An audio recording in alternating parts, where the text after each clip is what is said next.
Haha, people, what's going on? B5 here, back at you with part 2 of the mini-series on the Verge of Greatness. Alright, the first one was Can't Turn Lemons into Lemonade. And if you haven't seen that, make sure you go check that out. Speaking of videos you might have missed, my last video was NCAA, a high-level overview, which is basically a review of the game. And that'll be down in the video response section, and I'll put a link in the description for all you mobile users. Alright, so let's go ahead and get started. So now I'm going to call this video part 2. AllPro Football was doomed from the start. And the problem with this is that, 2K is its own worst enemy.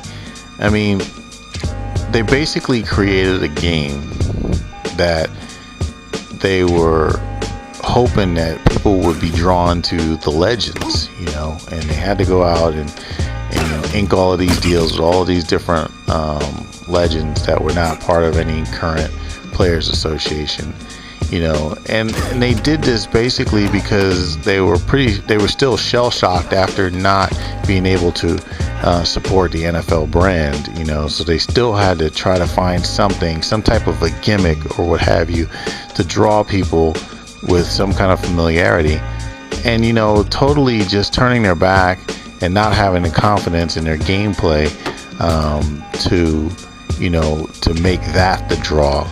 And that's the problem that I have with 2K, is they just don't have enough faith in their gameplay, or do they want to continue to put the time and effort into the core mechanics and fundamentals of the game, and this conversation can bleed into the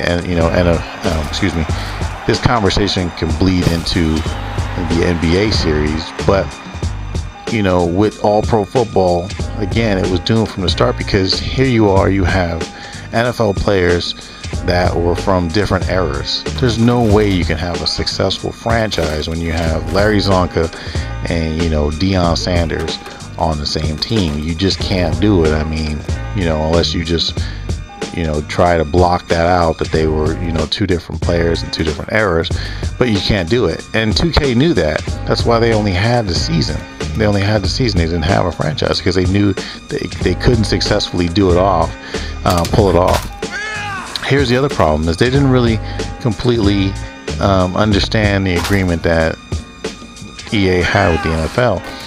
And what I mean by that, or they were too scared to do this, they should have just created, again, a generic football game with customizable logos and teams and all stuff, just like what Backbreaker did.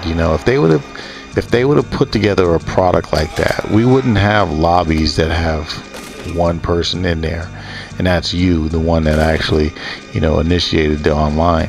It's just 2K consistently will always try to have that gimmick, like when they were competing against Madden, they pulled that trump card of the 1999. They didn't have to do that for that NFL 2K5. The game was, to buy that game for $19.95, it was as if they were just basically handing them out.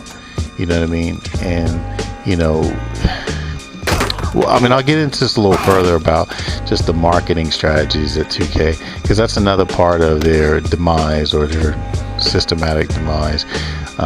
But for now, I just want to let you know that putting themselves in a position to fail right before the game even launches, going up against, like I said in the other video, going up against NCAA, putting this time restraint on their title when they didn't need to do that, because they don't have a license. There's no need to do that.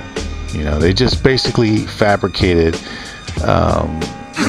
unlikely successful situation for themselves.